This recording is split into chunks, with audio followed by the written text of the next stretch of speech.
Hey, folks, welcome to another podcast of Broken Brains with your host, Bruce Parkman, sponsored by the Mac Parkman Foundation, the national voice for repetitive brain trauma and how repetitive it impacts from contact sports and repetitive blast exposure for our military veterans is impacting their brains and causing a wave of mental illness that needs to be better diagnosed and better treated.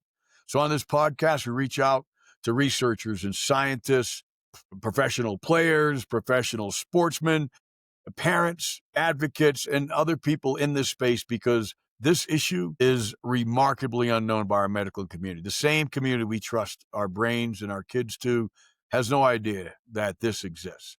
And so on this podcast, we want you to be informed, to understand different perspectives on brain health and how this impacts athletes and how this impacts our veterans, how this impacts our kids, so you can make better decisions. Or if you see somebody struggling, you know that there is hope and that we can help them improve their quality of life.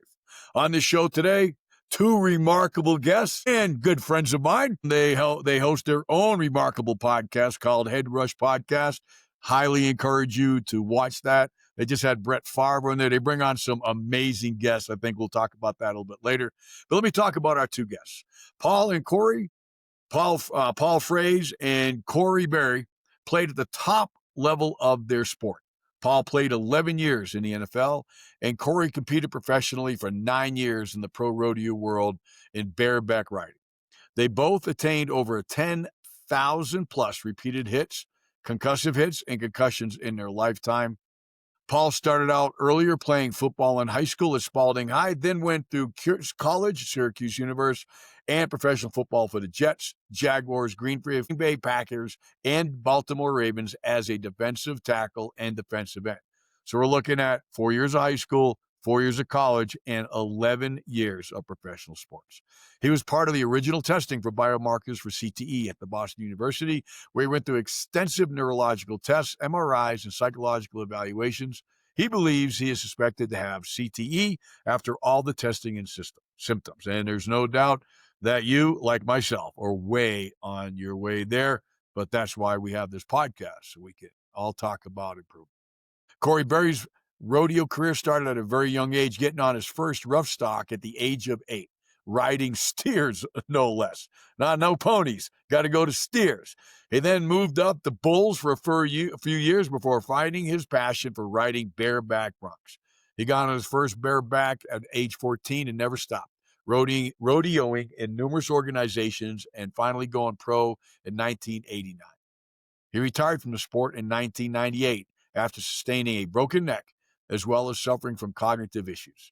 He continued to ride and team rope until he was in a car accident in 2022. Nothing like adding a TBI onto all that trauma. After suffering from cognitive issues since 1998, Corey fully retired in 2022 and started seeing top neurologists and getting tested for the issues that he was undergoing. He went for evaluation at UT San Antonio, Glenn Briggs Institute for Alzheimer's and Neurodegenerative Diseases, and the CTE Evaluation Center.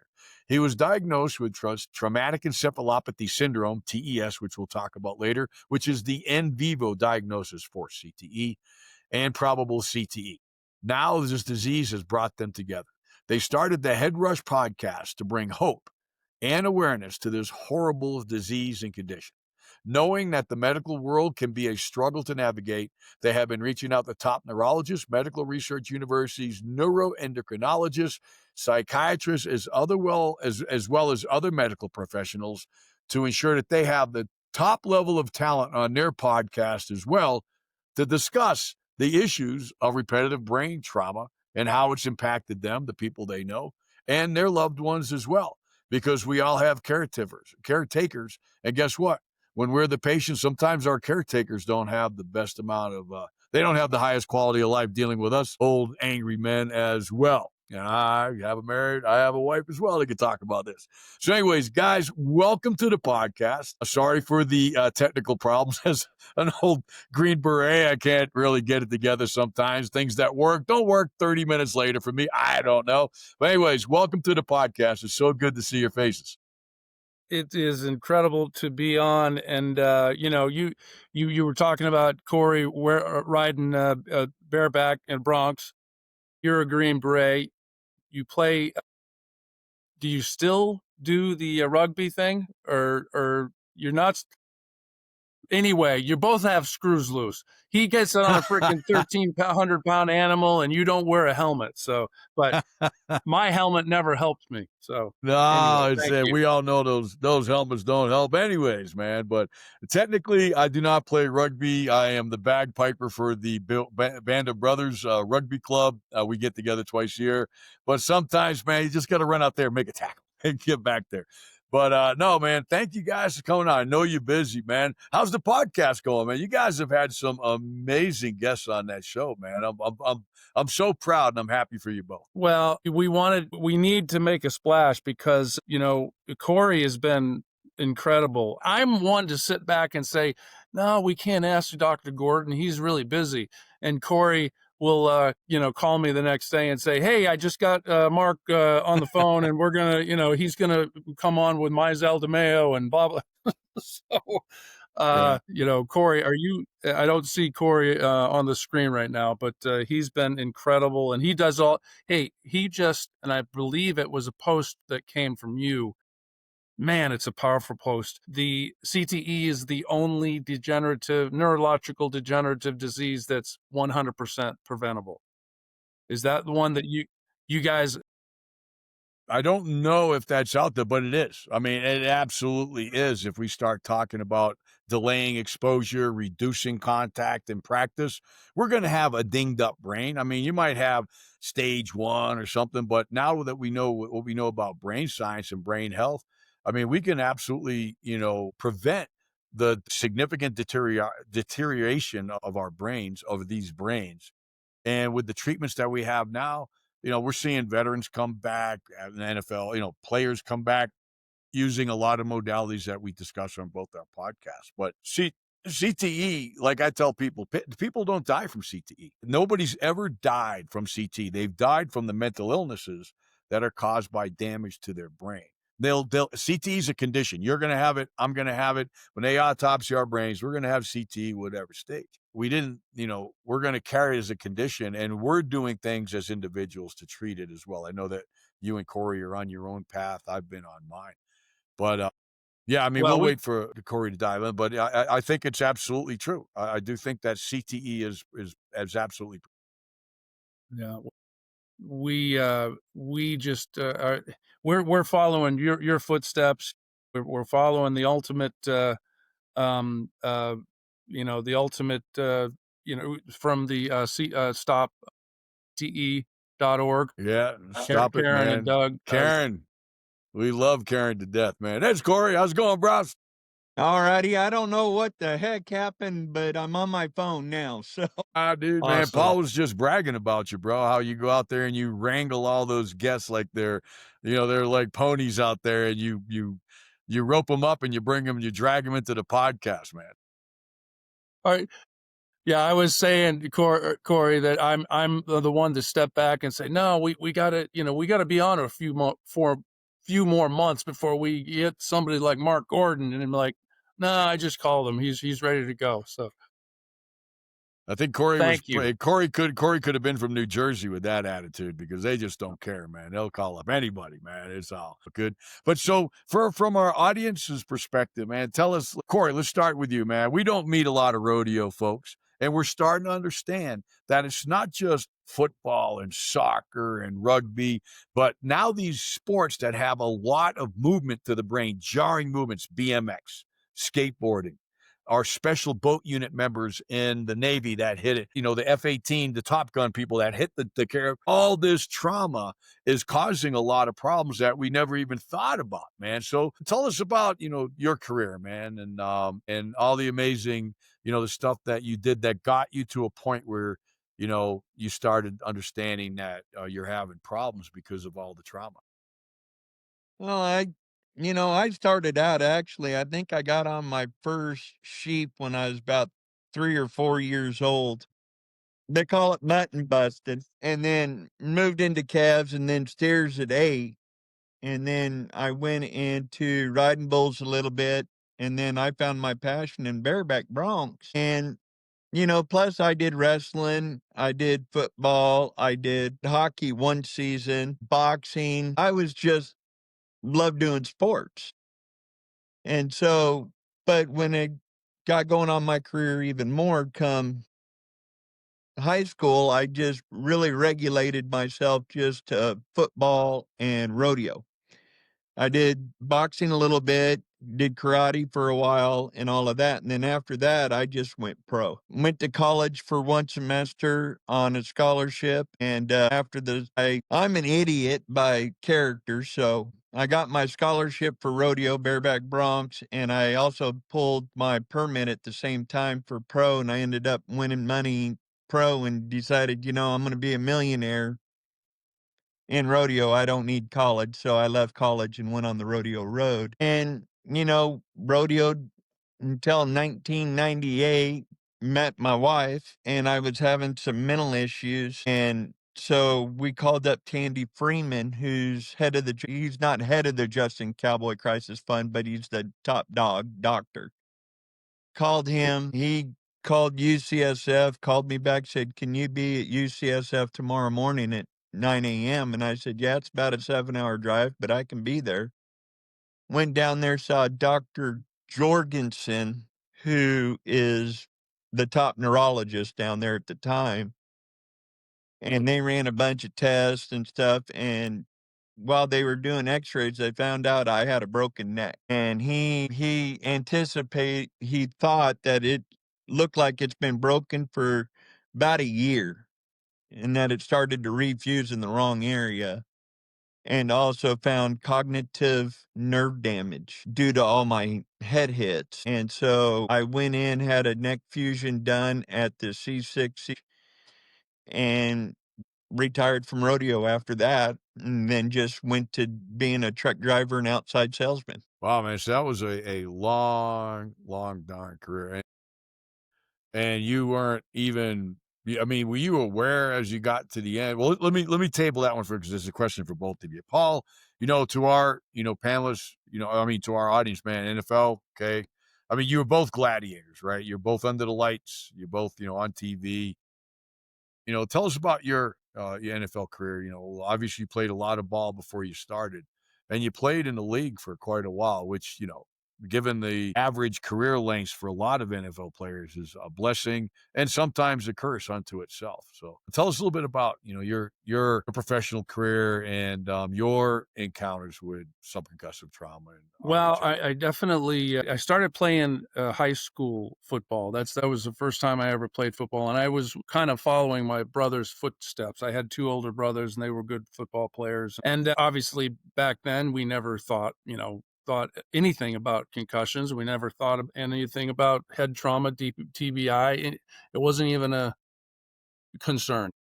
Ended up, we ended up being state champions in high school. And then I went to Syracuse and played a couple years out of a 5-year career there. Never really thought anything about, I was not one of those kids that, dreamed about I'm going to be in the NFL someday. Right. But anyway, I got the opportunity, got drafted, and then I ended up playing for the Jets for 7 years, 2 with Jacksonville, 1 Green Bay, and 1 Baltimore. Head trauma. I remember in college playing with a splitting headache in double sessions every single day. It's almost like when you start understanding what concussive hits are, you understand that I probably played for many, many practices and hit over and over again, and the head just screaming and seeing the stars and the color purple. And so it's amazing how much we forced our brains and our heads to take the battering, because we used that forehead as a weapon. And but I was talking to we were actually sitting in the owner's box after I was retired, and I was sitting there with Chris Nowinski, and I said, "Chris," and this was probably 12 years ago when everything was starting to get heated up about CTE and the concussion settlement lawsuit and so on and so forth. I said, "Chris, I chose to play this game. I knew." I was kind of smart. I knew ramming my head against a 300-pound over and over and over and over again is not healthy. So I don't know. And that's I didn't join the class action lawsuit against the NFL, but Chris, I'll never forget his response. He says, Paul, okay, you chose it, but what about those 7-year-old kids that don't necessarily choose it? What about those 7-year-old kids that daddy or mommy gets excited about them strapping a helmet on? I'm down here in Florida, and the Gainesville and the Gators and Florida State and Miami, and you can't even imagine the excitement that is generated by these parents and alumni. Now, Corey and I have slowly gotten onto the okay, flag football until 14 years old, at least. Well, I didn't start playing football until 14 years old. The likelihood, we all know Boston University's and CLF's statistics of 91.7% of dead NFL players that they tested have CTE. Biased sample, but they had CTE. Yeah. Slightly. Yeah. Well, but we just didn't. You start understanding, and then meeting Karen and Doug, talking to Dr. Gordon, talking to Mizell DeMeo, our psychiatrist, doctor of psychiatry, talking to the specialist, understanding and hearing for the first time, the myelin sheath doesn't even, your prefrontal cortex is where you hit, and the myelin sheath is not even done growing until your early 20s. So those 7-year-olds don't even have a chance. So, and I know I rambled right there, but No, dude. that worked. And that's what. But you guys like me, or well, I guess we'd say, you're old school, right? And no matter your profession, right? I mean, there was things that we did back the way it was, just the way it was, right? Your two-a-days, Corey, getting on a Bronc at 7 or 8, whatever it is, right? Things that really they don't happen too much. Like they don't. I mean, they don't have two-a-days anymore, and they might not put 8-year-olds on Broncs. I don't The know. NFL doesn't. Right. But that's the point, is that we still got this problem. All right. Despite the way you guys and me were Neanderthals, right? We did everything wrong, but we did it. And we're going to talk about selflessness in here in a little bit. But, so why do we still have this problem? Why do we, Corey, in your perspective, what are they doing in bronc riding? Have they changed anything yet? Have they even recognized this as a potential outcome of, and then how do you practice bronc riding? You can practice football and skills and drills without hitting anybody. How the hell do you practice bronc riding without, you can't practice it. You got to get on the damn horse or not, I guess, right? I mean, well, what are they trying? Are they even addressing this as an issue right now? Yes and no. Yes, they built, back when I rode, we had medical socks that we filled with foam and made a neck roll out of it. So our neck still popped back. Now they got neck braces that come clear to almost the top of your head to stop the swish so bad. So they are wearing helmets and bucking horses. You just can't do it. You're adding more weight onto your head, taking the snap. It's not good. I'm a product that I feel bad about because I did put 6-year-olds on bucking mini ponies up to 14. And I knew I was having cognitive problems due to all my head hits. I've been drugged, kicked in the head. I mean, I've had so many concussions, you can't. Knocked out, metaflighted, and yada, yada, yada. But in the rodeo world, you really can't be safe. I mean, the way I look at it now and the way I tell people is, if your kid's going to rodeo, we got the Mighty Buckies. We got all the schooling you can get on a spur board. There's a lot you can do to learn. Get on a saddle horse with a bareback rig and learn the feel. But no, once you go to getting on something that bucks, there's only one way you can do it, and that's by getting on. And I think that's where rodeo's different than everybody else. Is Ty Pozzobon was the first one public that came out diagnosed CT. and he was a bull rider that committed suicide. He's a Canadian, committed suicide at 25 years old. Ah, I've had friends of mine shoot themselves. I had another friend of mine shoot his wife and himself. Others drink. But in rodeo, there's really nothing. We didn't do it for the money. We did it for the love. It's the love of the game, the love of the sport, the love of the lifestyle, your friendships, your camaraderie. I would compare it to a lot to what you did, Bruce, with the military, even though we're not even close. Let me go right up and say, my pride for the military is very high, but our camaraderie, our brotherhood in the rodeo industry is so tight that that's where I can say, like me and you have talked, my brother being a ranger, his camaraderie with his other rangers are tight.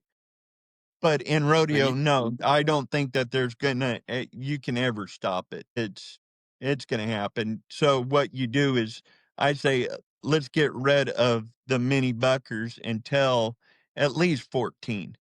Let the body develop, let the brains develop, let the muscles develop, let the skeletal develop, let everything develop, and then get on.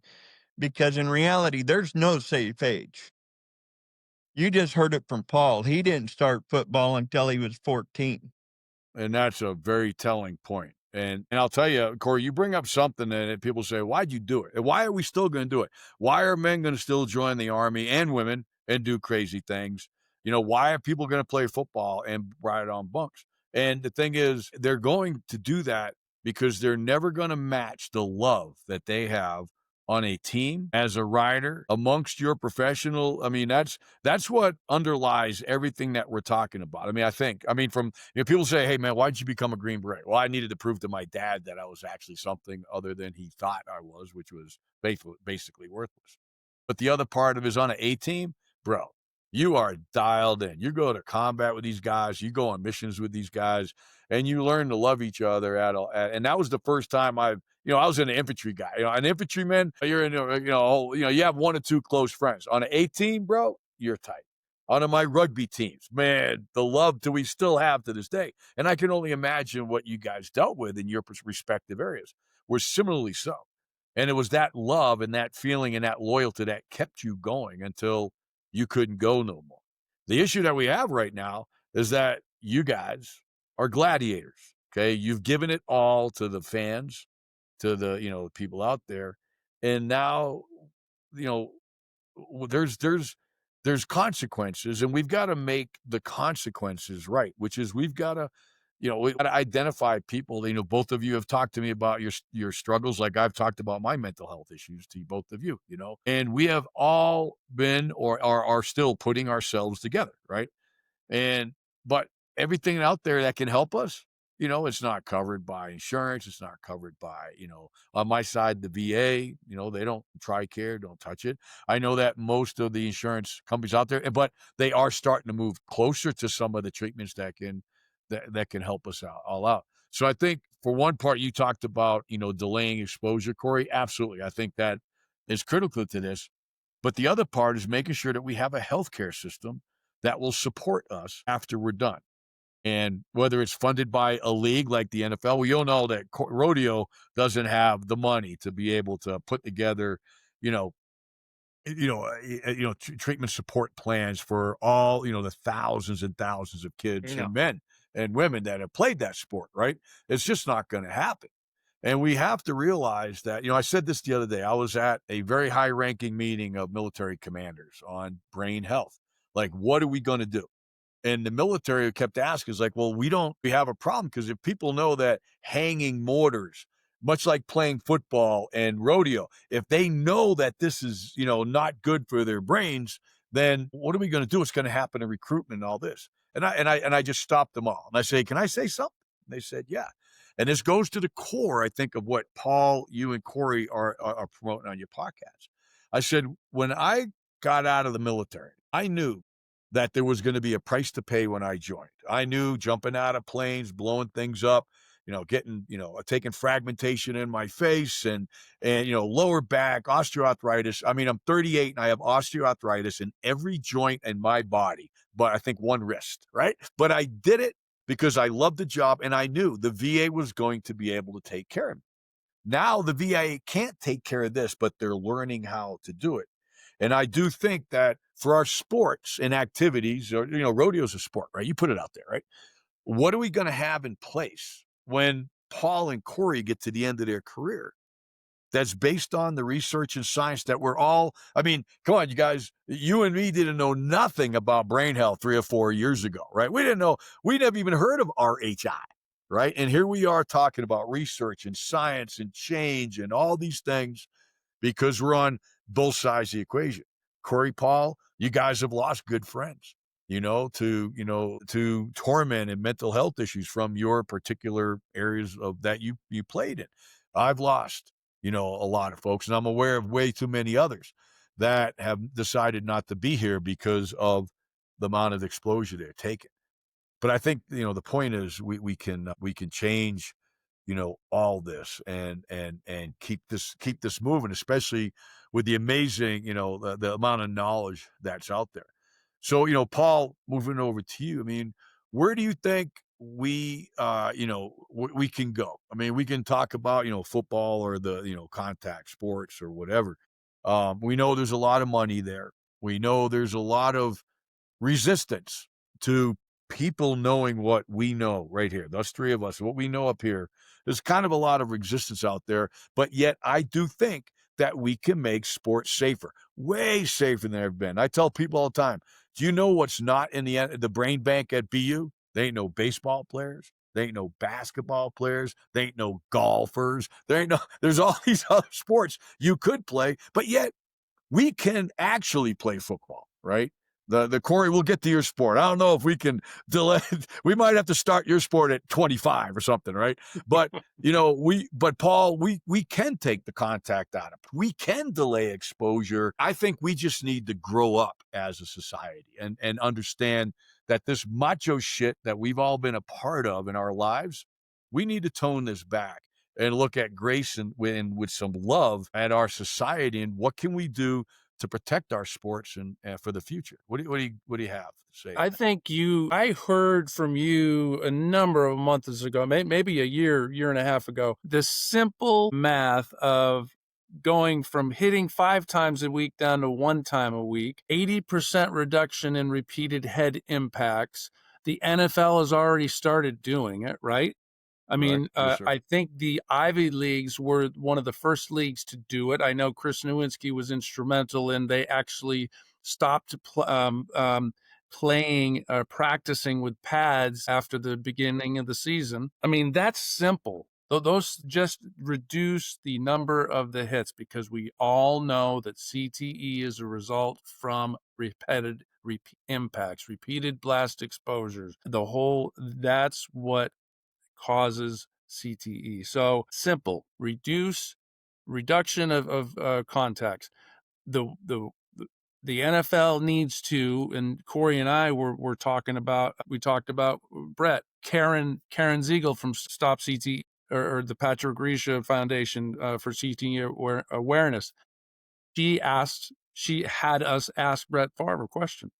And the question was, why don't you think the NFL, they do have a flag football league, but why don't they say it's not safe for your kid to play, hang their heads, let them play flag football?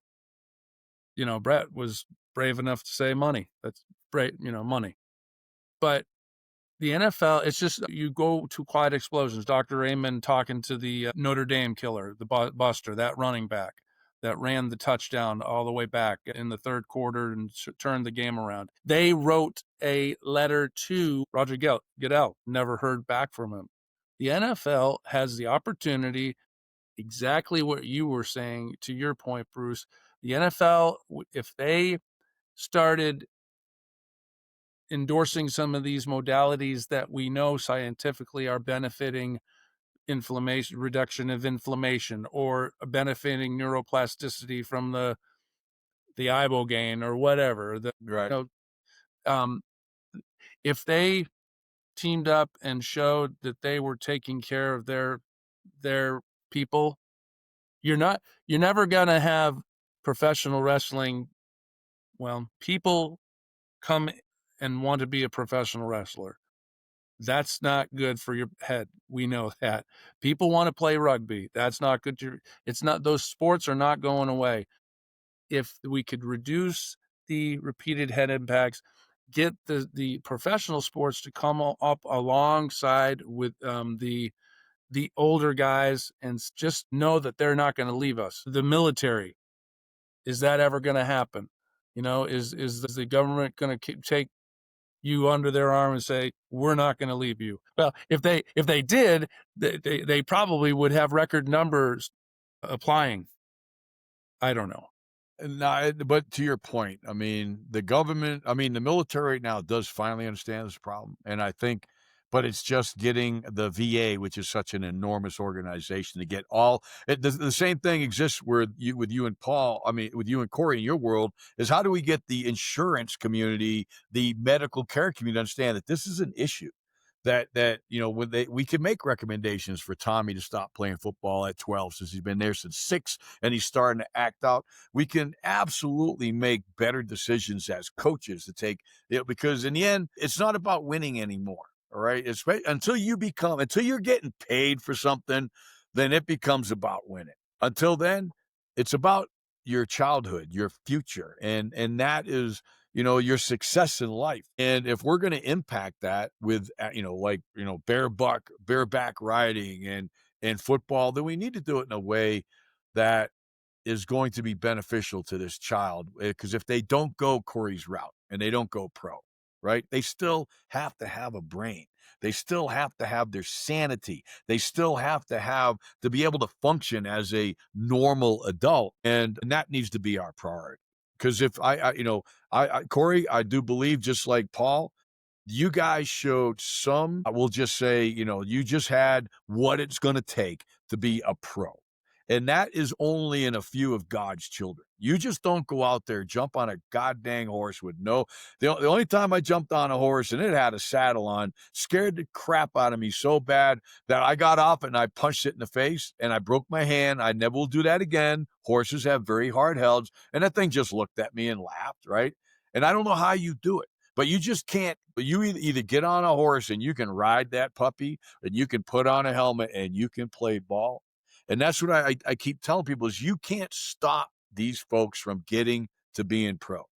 They got it. They've got this natural instinct, whether it's a basketball player or whatever, to do what God intended them to do. And you guys were on, and still are on, God's path, right?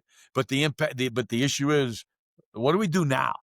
Right? I mean, we're in this world of where we're all trying to enforce change through our podcast, through our connections. And you two have personalized your issues with your sports, which is one of the hardest things for us to do when we come out. But yet you're not going to badmouth rodeo, Corey, and you're not going to badmouth football, Paul, and I'm not going to badmouth the military, because we're all learning together. But, I will badmouth people that have known about this for years and never did anything about it, because I've got a dead boy, right? And Paul, you got a hurt brain and friends. And Corey, you got friends that aren't here. And if those leagues and people have known about this for a long time and haven't done anything about it, man, then that's a shame. Okay, that's a dang shame, because we have caused unnecessary suffering. So, I do think that some of the paths that we're on are critical to what we need. Corey, when you were riding, what was your worst, like the worst incident that you had with your brain? Like, you talked about getting medevaced out, man. What the heck happened to you when you got medevaced out? That was down in Southern California, and I ended up getting hung up by the rigging. And bareback riding, it's like holding a suitcase handle is all you got. Well, you got a palm piece, you you with a big thick leather glove, and Right. it's rawhide and leather rigging, and you got a palm piece over here, and when you bind yourself in, you're bound. I mean, it'll come out, but if you get bucked off the offside and you're hung like this, there's no way to get your hand out. And so you got to jump up around the horse to get around, or they'd come and get you up. And what happened is I got bucked off, got slung around, and I hit the panel. It jerked my rig and put it underneath the horse.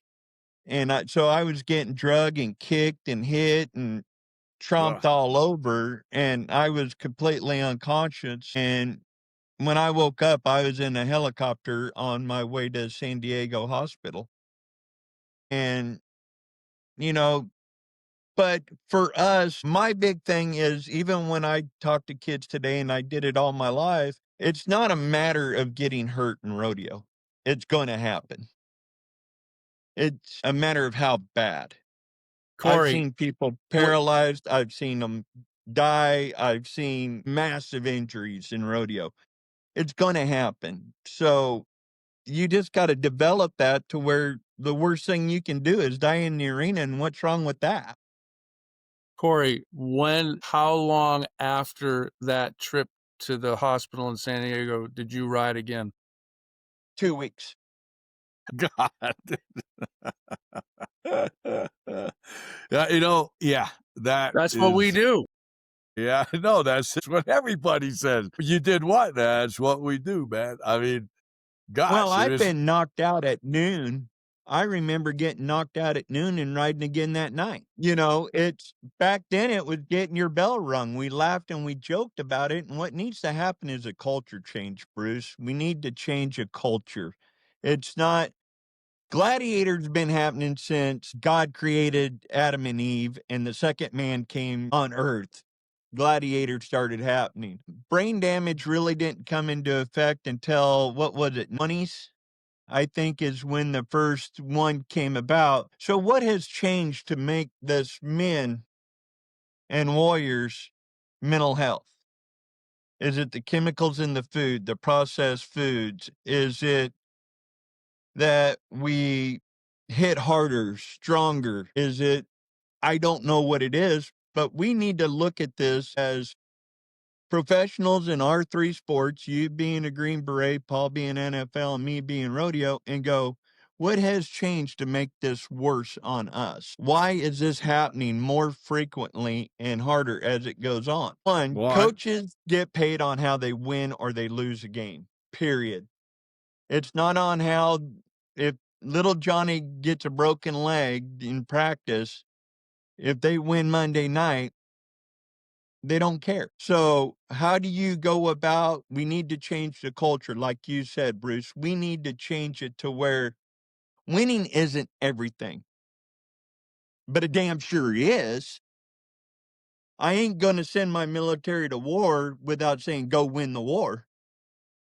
I'm not going to send an NFL team and say, go play football without you winning, or me getting on a bucking horse and saying, I ain't here to ride second. I'm here to win. But that's when you get to the upper echelon of life. That's when you get to the pros. That's when you get that. We need to change our high schools. We need to change our peewees. We need to change our junior rodeos. We need to change the status to where little Johnny get bonked in the head coming off of a steer on Saturday, that the parents say, you're done for at least a month. Yeah. And it's okay. Or if little Johnny gets hit in the head at a football game, the coach say, you're out for a month. Yeah, we'll take the hit as a team. Let me dive on that for a little bit, Corey, because I know that when we talk about the military, one of the reasons that we have such I'd say a more significant problem is that our military has been, their exposure subconcussively is higher than ever. Because they either been training for war or at war. And we have more since 9/11, man. We gave the military everything they want. And as guys, you don't want to throw plastic, grenades on a shoot house when you go in. You want to throw flashbangs. You want to feel all that concussive shock. You want to eat the charge on the door. I mean, that's what that's what we do, right? But the issue is that we can do it more often than we ever had. So let me ask you two a question, because I think this goes to one of the issues that is the problem now. Is that, parents are so crazy, or they have more money than they did, where maybe they are riding longer and more than they ever could when they were children because they've got the money to do it, or they think they're going grow. And then now, Paul, these guys are putting their kids out there at 6, and they're, of course, in their mind, he's that guy's you, right? He's going into the leagues. So they keep them in travel school, and they go to, they play for the town. You can play football year round now, or they don't know, and they just, like my son, football, wrestling, snowboarding, and all that trauma to his brain. I think personally that our kids we're seeing more of this now because their exposure is up compared to when we were kids their age. What do you guys think of? I think there's still only 32 teams in the NFL, and there's still only 53 kids on guys on an opening day roster, and I still think 0.001% of these young 7-year-olds are ever gonna even dream of playing in the NFL. So to put them in, to put them in travel teams and year-round sports and football, concussive sports, I think it's a travesty. I think really in football, if football is a sport, it's a game of inches, and it's a game that it's of speed, and it's a game of agility, and it's a game of quickness, it's a game of, and all those things right there don't take banging your head to get better at. I used to love the four cone drill. I don't even know if they do it anymore, or the shuttle drill. I remember doing the shuttle drill and just trying to get 1/10 of a second lower, and I started getting really freaking good at it.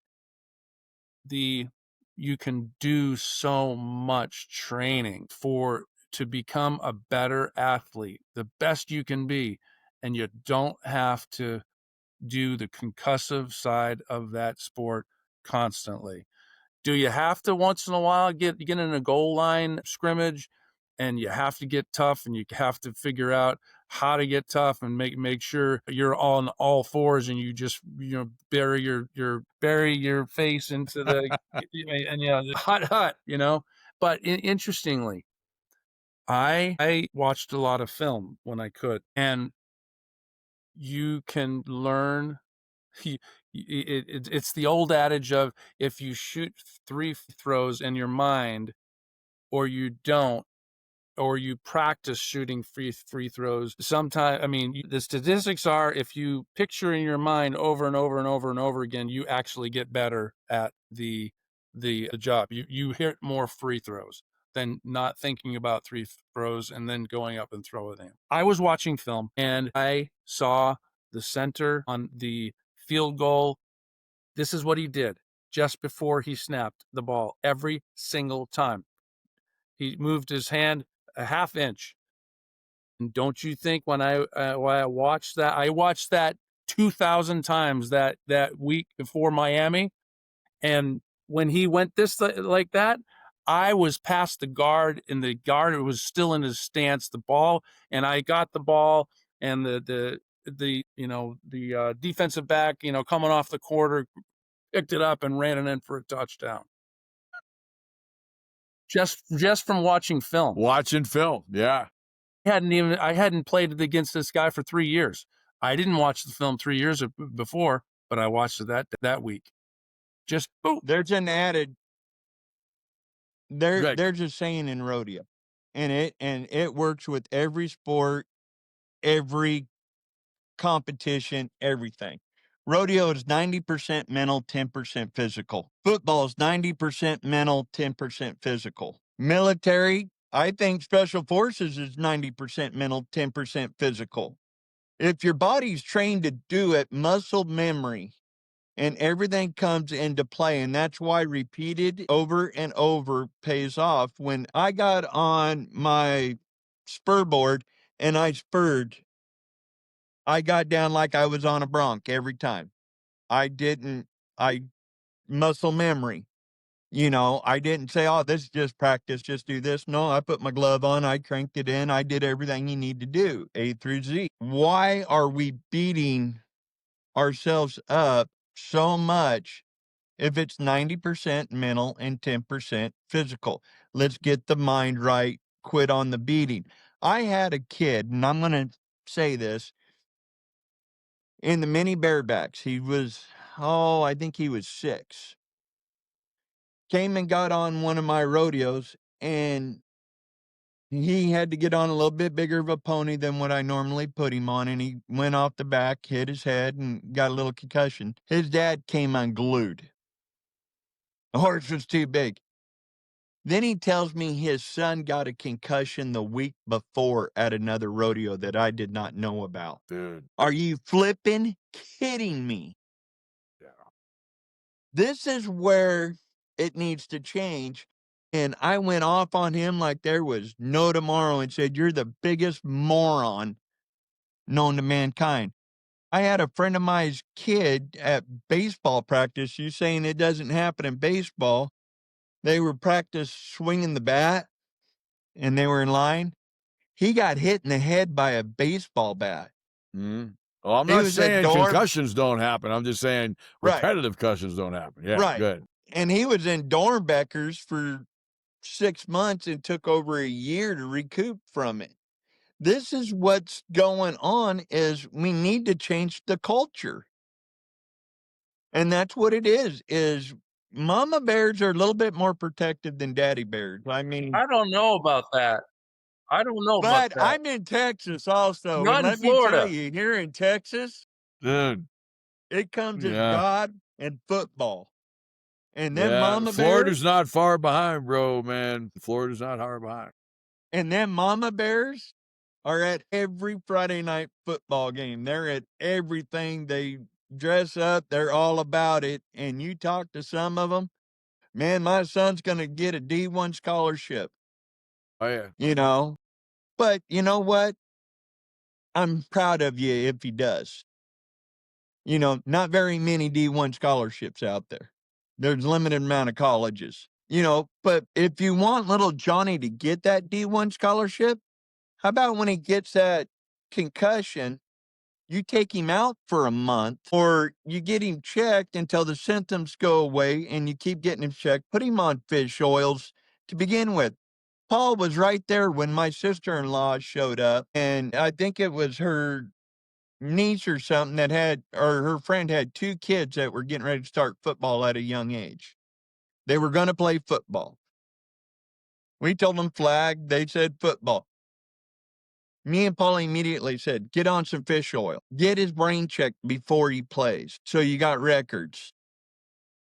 Get things done. If he bangs his head, make sure you're willing to take him out of that game and hell with the coach. And that's what we got to do, is teach this new environment, this new way of saving our lives. And we Because can't, I can't survive. This is killing me every day. oh, dude, when I think of all of God's children that are out there and what we know, right? I mean, all right, Paul, Corey, you guys just had Brett Favre on your show, which I encourage everybody to go to the Head Rush podcast and listen to that podcast. And what did Brett Favre say about his children? They don't play football. Mm-hmm. No, his grandchildren. His grandchildren, yeah. So, well, yeah. And that's where, we've got to get, and then unfortunately, I run across parents, they don't want to listen. Sometimes it's the wife, sometimes it's the husband, right? And it's just like, well, we have to do this. Well, no, you don't. And it's very few. Most parents are like, wait a minute, what's going on with my kid's head? And that's 90% of them are like, you know what? No. And, we've had fist fights between, moms and like grandmoms, or I mean, moms and grandmas going, no, you're not doing this to my grandchild. You need to listen to this or whatever, not just me, but whatever's out there. So your point, Corey, and to you, Paul, also is changing the paradigm where we understand that this is an issue. Nobody wants to hurt a child. Yet, even after you tell some of these parents, right, they're out there, pushing their kids. I don't know what the problem is, but that's why I honestly think it's going to take, some form of recognition, PSAs to get the words out, because just by knowledge alone, we don't need legislation, even though, that might have to go that way. Who knows?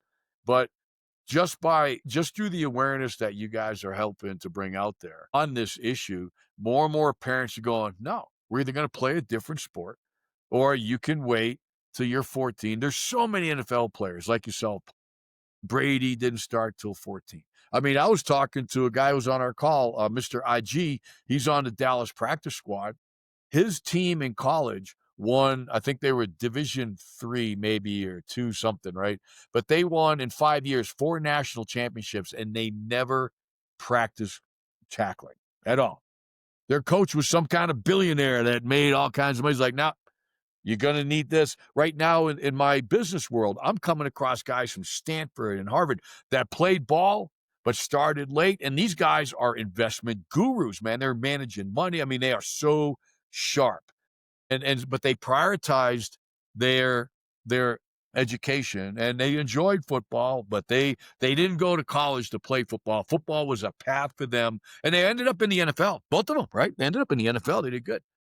But it's changing that paradigm, and you guys are helping plow the way to get us there. And my hat's off to you. So, look, as we're getting ready to close out, let's talk about the podcast. Let's talk about Corey. Let's talk about Paul. Tell us what you're doing. I think you're going to be at the summit. The way people can. So, how do people find you, right? And tell us, what do you guys got planned next? Of course, we still got to get you up for the Army Navy game. That's too much fun. But go ahead, talk to us about the podcast, man, because it's amazing what you guys get. Well, I know right now on our podcast, we're getting ready to meet with Andrew Marr. Oh, good one. And for the audience sake, who's Andrew Marr? Excuse my French, just like Bruce, a badass Green Beret. Every year there's more stuff to help the brain. Yep, go for it. No, it is. I think with what Broken Brains does, the Mac Parkman Foundation, Karen Ziegel with StopCTE.org, the CTE awareness, Patrick Risha, CTE awareness. I think what you are doing, and you said it best, Bruce, and I believe it 300%. CTE is not the culprit. That's the end zone. That's it. I mean, who gives a damn about CTE? When I got You're CTE? dead. You're when dead. I'm dead. Right? We're all worried about this being, who cares? Right? I'm looking at doing ibogaine, and I'm starting to find out I may not be an applicant because of my central nerve system damage. Could be. I've done TMS. I see a therapist. I go to vestibular therapy. I got little games on my phone that I play. I got a coloring book. I do things to try to keep this thing working the best it can. But the best thing that helped me is the two men on this call, you and Paul. Paul gave me a ignition because for 3 months after that car wreck, I could never promise you I was going to be alive tomorrow. I couldn't watch TV. I couldn't have a light on for 3 months. I couldn't have sound. I slept with earplugs and masks and everything. And then you come along and you're that gung-ho Green Beret, and man, dude, you're just awesome in my book, and you know how I feel about the military. But you're like, there's a better way, Corey. God dang it, let's go. So you got Paul igniting me on the Facebook, the Head Rush podcast. I take care of the Facebook, and I do some of the other stuff, and I help get the people on. But it's you two, and now you're going there. You're meeting with top military guys. You're going for legislation. You've spent 200 before we hang up this phone. Your research that you paid for is in peer review right now, correct? I would have to check that. I don't know if it was submitted by Dr. McKee. It was released under JAMA. And so it was peer reviewed to that point where it got released by JAMA Psychology, which is a big effect. Yeah, I mean, that was big. And that research that Corey's talking about, we're actually going to re-release that because, the CT community put it out as, we finally looked at all 162 brains and 40% had CTE. That's pretty bad. But what was buried in that study as you guys know, is 100% of them had damaged brains, 100% of them were mentally ill, and 80% of them died by suicide or drug overdose from RHI, repetitive impacts. And they now acknowledge that. And it's because of, the awareness that we're bringing to this, that we can collectively, this is not a one foundation gig. The fact that you're out there, Karen's out there, so many people are starting to bring attention to this as an issue, and it's just going to grow. That summit that we're hosting this year that I'll talk about after we close, next year, it's going to be enormous. And you're all part of this movement to help parents understand that we've done the wrong thing. And it's because we were ignorant. We didn't know.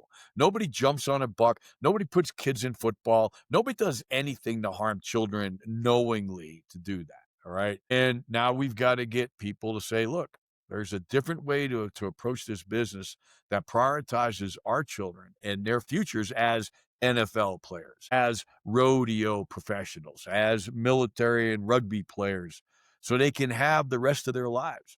Because we're given, people that go pro only get half a life, man. After that, they struggle.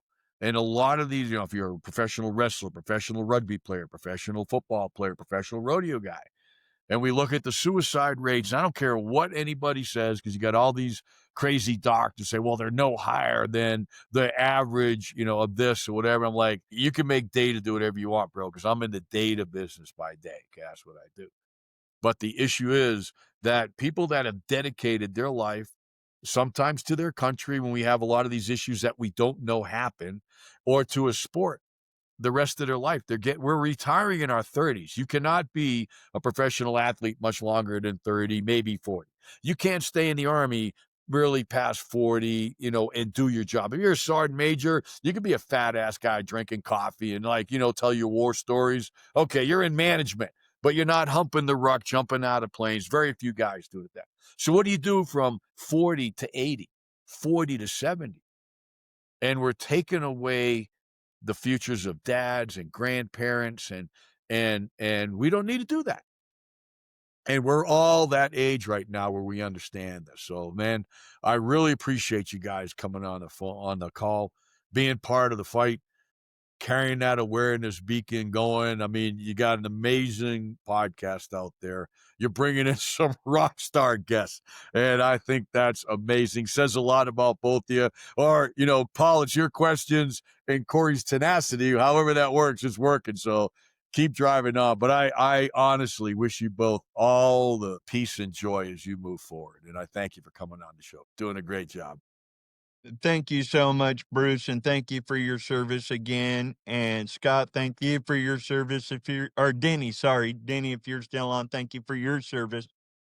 Nothing means more to me than our veterans. I think that goes above and beyond NFL. Heroes don't wear helmets. They wear camos. We wear helmets. They just they don't have things in front. We do wear our helmets, man. Can't jump out of a plane without one. But no, I got you. And so with that, I'm so much for what you do for our veterans and what Mark Gordon does. And Mark Gordon's coming to your seminar, and we're going to be there. And that's going to be I finally get to meet everybody that I've been wanting to meet and learn from people I need to learn from. Well, that's a great segue as we close out, man. I thank you both. But real quick, what Corey's talking about, once again, another amazing podcast, man. What a great group of guys. I love these guys, man. And the things that we have discussed today to talk about the issues of RHI and how we move forward. And we ask you on all accounts to please like, subscribe, push our podcasts around. You can go to Head Rush Podcast. It's right there. Look at their website, push it around, please. It's all about subscribers now to get to the next level. And we are moving up. Both of our podcasts are moving up. Highly encourage you to please pass this around as much as you can. After that, our Army-Navy game special this year, both our Mac Parkman Foundation and Horse Soldiers Berman are putting together events sponsored by Blue Fusion. We're going to have the 90s band Fuel. It's going to be the only concert at the Army-Navy game. We got room for 3,000 people. We have multiple veteran service organizations coming. It's going to be, full of dignitaries. It's going to be full of action, full of talk, full of chatter, full of networking, and everything that we raise goes to support veterans' mental health treatments. And don't forget, go to our website if you want to download a free copy of the book, Broken Brains. Get a copy of that so you're informed. You go in the Apple or Google store. The HeadSmart app is right there. The most robust concussion app in the world right now. It's the only app that covers issues of RHI. It's free. So go out there and get on it. And once again, like, subscribe, let people know what we're doing. September 24th, the day that Mac left, Big Mac for Mac Day. So get ready to go down to McDonald's and take a picture eating one of those fancy, fattening sandwiches, because that's the only time I eat one every year, and then I get a fillet of fish because I'm partial to them. But we're going to make McDonald's some money for my boy Mac back then. But anyways, till the next time, thank you so much. Again, Corey, Paul, for coming on the show, our audience for listening. Just take care of those that you love. They only got one melon. You got to take care of it. God bless you all. We'll see you on the next episode of Broken Brains. Take care.